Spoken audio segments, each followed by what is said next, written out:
Sir నమస్తే అండి. నమస్తే. సార్ మహేష్ బాబు గారికి రీసెంట్‌గా ఈరోజు మార్నింగ్ ఈడీ నోటీస్ అయితే అందుకున్నారు. అసలు ఎందువల్ల అనుకోవచ్చు సార్? ఏముందమ్మా ఇది ఇవాళ ఫ్యాషన్ అయిపోయిందమ్మా. ప్రతి ఒళ్ళకి సినిమా వాళ్ళ మీద ఏదో ఒకటి బురద సినిమా వాళ్ళ మీద దూకేయటం. ఇవాళ ఏంటంటే రాజకీయ నాయకుల మీద ఏదైనా చేస్తే ఇమీడియట్ కేసులు లోపలేస్తున్నారు ఉభయ రాష్ట్రాల్లోనూ. రాజకీయ నాయకుల మీద కమెంట్ చేస్తే వేసేస్తున్నారు. కనుక ఈ సోషల్ మీడియాకి వేరే పని లేదు. ఎవడు దొరుకుతారో సినిమా వాళ్ళు నెక్స్ట్ రాజకీయ నాయకులు సినిమా వాళ్ళ మీద పడితే కేసులు వేసేవాళ్ళు ఎవరు మా పనులు మాకుంటాయి. ఎవరు వీళ్ళ మీద కేసులు వేస్తే ఎవరు కూర్చుంటారు సో సినిమా వాళ్ళ బురద వేయటం అలా తయారైంది. ఈజీ అయిపోయింది. ఈడీకి ఆడెవడో అమ్మాడు, ఒకడికి అమ్మింది ఇంకోళ్ళకి అమ్మాడట, అది కేసు. అది వాళ్ళు అమ్మినవాడు వాడు, కొనుక్కున్నవాడు ఎవడో వాళ్ళు చూసుకుంటారు. దానికి మహేష్ బాబుకి ఏం సంబంధం? మహేష్ బాబు దాన్ని అంబాసిడర్గా ఉన్నాడు. అంబాసిడర్ ఏమని చెప్పాడు? కొనమని అన్నాడా? ఒకళ్ళు కొనది మీరు చూసుకోకుండా కొనుక్కోండి అని చెప్పాడు ఏమన్నా? మీరు ఎలా అయినా గుడ్డిగా కొనుక్కోండి, నాది బాధ్యత అని చెప్పాడా? మీరు కొనేటప్పుడు మీరు చూసుకోవాలి.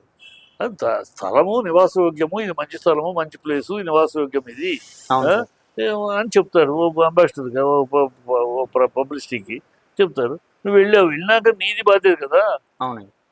సినిమా రిలీజ్ అవుతుందని వెళ్ళాము, రిలీజ్ అవుతుంది పబ్లిసిటీ చూసేకి వెళ్తాము సినిమా బాగుందే బాగాలేదు, బాగుంటే మళ్ళీ చెప్తాం కూడా బాగాలేదని లేదని చెప్తాం, అంతే కదా, నీది బాధ్యత. అలాగే వెళ్ళాము, నీది బాధ్యత. అన్నీ ఉన్నాయా, కరెక్ట్గా ఉన్నాయా, వాళ్ళు ఈసీలో ఉందా, ఫ్రీ ఓపెన్గా ఉందా, లింక్ డాక్యుమెంట్లు ఉన్నాయా, ఇవన్నీ కరెక్ట్గా ఉన్నా చూసుకునేది ఎవరి బాధ్యత? కొన్నవాడిది. అదేదో అతని మీద బాధ్యత పెడితే ఎట్లా ఉన్నాయి? అది ఎవడో తప్పు చేస్తే తప్పు ఎవరిదో చేస్తే ఎవరి మీద కన్నెర చేసినట్టు. అంటే సెలబ్రిటీ కనుక ఉన్నవాడంటే అలా పోద్ది, వెళ్ళిపోద్ది. అలా తయారైంది సినిమా వాళ్ళ మీద. ఊరినే చీటికి మాటికి బుర్ర తల్లటం అలవాటు అయిపోయింది వాళ్ళ. ప్రతి దానికి సినిమా వాళ్ళ మీద ఎక్కబట్టమే.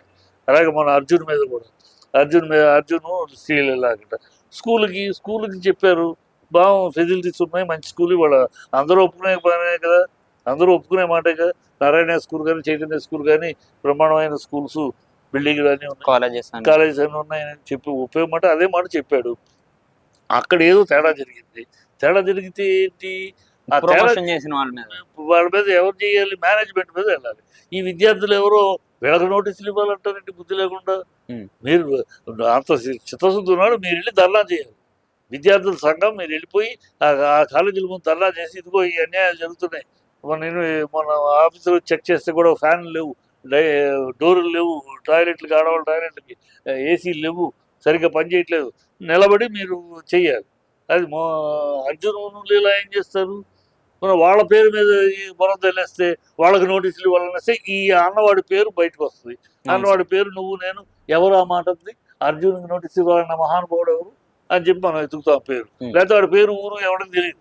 ఇందుకోసం సెల్ఫ్ పబ్లిసిటీ కోసం, సెల్ఫ్ అడ్రస్ కోసం అని చేసే పనులు తప్పితే వాళ్ళకి సంబంధం. అంటే దీనికోసం కూడా మహేష్ బాబు గారు 5.9 కోట్లు తీసుకున్నారని కూడా మాట్లాడుతున్నారండి. మహేష్ బాబు ఎందుకు తీసుకుంటాడు? అంటే ప్రమోషన్ కోసం అది వేరే, అతను సినిమాకి తీసుకుంటాడు. అలాగే వాళ్ళు అతని ఇమేజ్ వాడుకుంటున్నారు. వాళ్ళే ఊరినే చేయట్లా, ధర్మం కాదు కదా, తన ఇమేజ్ వాడుకుంటారు. తన ఇమేజ్ కాస్ట్ అది. ఎవరైనా సరే ఒక సెలబ్రిటీ తన యొక్క ఇమేజ్ విలువ కట్టుకుంటాడయ్యా. నీకు నాకు ఇమేజ్ లేదు కనుక వాళ్ళు అంత తీసుకున్నారంటే తీసుకుంటారు. నీకు నాకు నెత్తి మీద రూపాయి పెడితే పావులకు విలువ చేయము కనుక మనకు ఎవరు అక్కడ వాళ్ళకి విలువ ఉంది కనుక ఇస్తారు, చేసుకుంటారు. ఊరు చేసుకున్నారు అని ఏడిస్తే ఎట్లా? ఏడి చేసేసి ఆ బాధ్యత లేదా? ఏం బాధ్యత? అతనే వ్యాపారంలో నాది బాధ్యత అన్నాడా? మీరు ఆ స్థలం కొనడానికి అమ్మటానికి నేను బాధ్యత ఇస్తాను అని ఏమైనా చెప్పాడా? స్థలం నివాసయోగ్యం, మంచి స్థలము, ఇక్కడ ఉండటానికి ఎక్కడికి అటు ఇటు వెళ్ళటానికి కూడా 15 నిమిషాల డ్రైవ్లో వెళ్ళొచ్చు. అంటే దీనికి కూడా ఆయన తీసుకున్న డబ్బుల్లో కూడా 2.5 కోట్లు మాత్రమే క్యాష్ తీసుకున్నారు, మిగతా బ్లాక్ గా తీసుకున్నారు, దానికి జిఎస్టీ కట్టలేదు అన్నట్టు మాట్లాడుతున్నారు. ఎవడు మాట్లాడింది? వీళ్ళు ఇప్పుడు వీడికి తెలుసా? వీడని చూసి దగ్గర కూర్చొని వీడు కట్టే డబ్బులు ఏమన్నా వీడికి తెలుసా? ఆ మాట మాట్లాడాడు సన్నాసి సోగులు తప్పితే వీడికి ఏం తెలుసు? మహేష్ బాబు ఎంత కడుతున్నాడు, ఏంటి, దేని ట్యాక్స్ ఎంత జిఎస్టీ కట్టలేదని వీడికి ఏమన్నా తెలుసా? అని ఊరిని తెలియకుండా గాలి వాగుళ్ళు, సొల్లు వాగుళ్ళు, ఏదో అంటే సెలబ్రిటీ గురించి మనం ఒక 4 కమెంట్లు చేసేస్తే మన పేరు వచ్చేస్తూ ఉంటుంది అన్ని ఛానల్లో మనల్ని మోసేస్తూ ఉంటారు. ఈ దౌర్భాగ్యపు దుర్మార్గపు చిల్లర ఆలోచిస్తూ కొట్టేయలేదు.